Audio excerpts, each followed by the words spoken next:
Maithili express की शानदार प्रस्तुति। की छौरी सब करे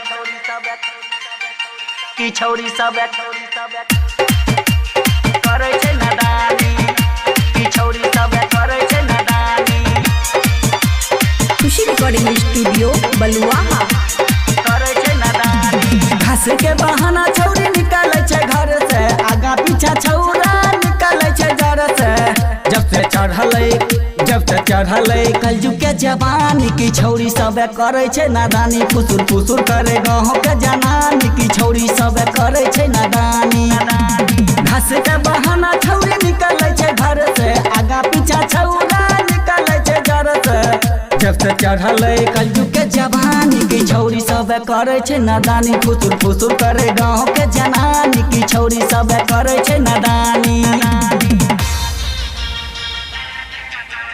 करे छै नादानी, करे छै नादानी। डीजे सुमित सतीश, डीजे की छौरी सब करे छै नादानी।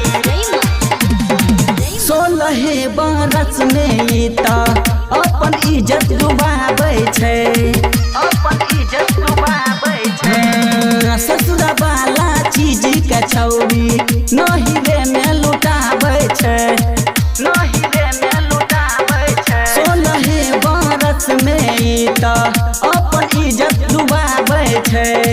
ससुर वाला चीज के छौरिया नहिरे में लुटाबै छै। आदत धैलकी खाए के छुटानी, की छौरी सब करे छै नादानी। फुसुर फुसुर करे गाँव के जनानी, की छौरी सब करे छै नादानी। करे छै नादानी, की छौरी सब,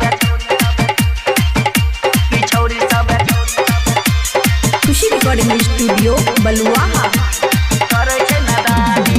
गाँव समाज के लोग सब देख के रहे छै परेशान रे, रहे छै परेशान रे। पर सुकूना देखलौं छोड़िया कुटबैत रहे धान रे, कुटबैत रहे धान रे। गाँव समाज के लोग सब देख के रहे छै परेशान रे। पर सुकूना देखलौं छोड़िया कुटबैत रहे धान रे। संतोषा जनई सुनाबै कहानी, की छौरी सब करे छै नादानी। फुसुर फुसुर करे गाँव के जनानी, की छौरी सब करे छै नादानी। घास के बहाना छौरी निकले छै घर से, आगा पीछा छौरा निकले छै घर से। जब से चढ़ले कलजुग के जवानी, की छौरी सब करे छै नादानी। फुसुर फुसुर करे गाँव के जनानी, की छौरी सब करे छै नादानी। खुशी रिकॉर्डिंग स्टूडियो बलुआहा।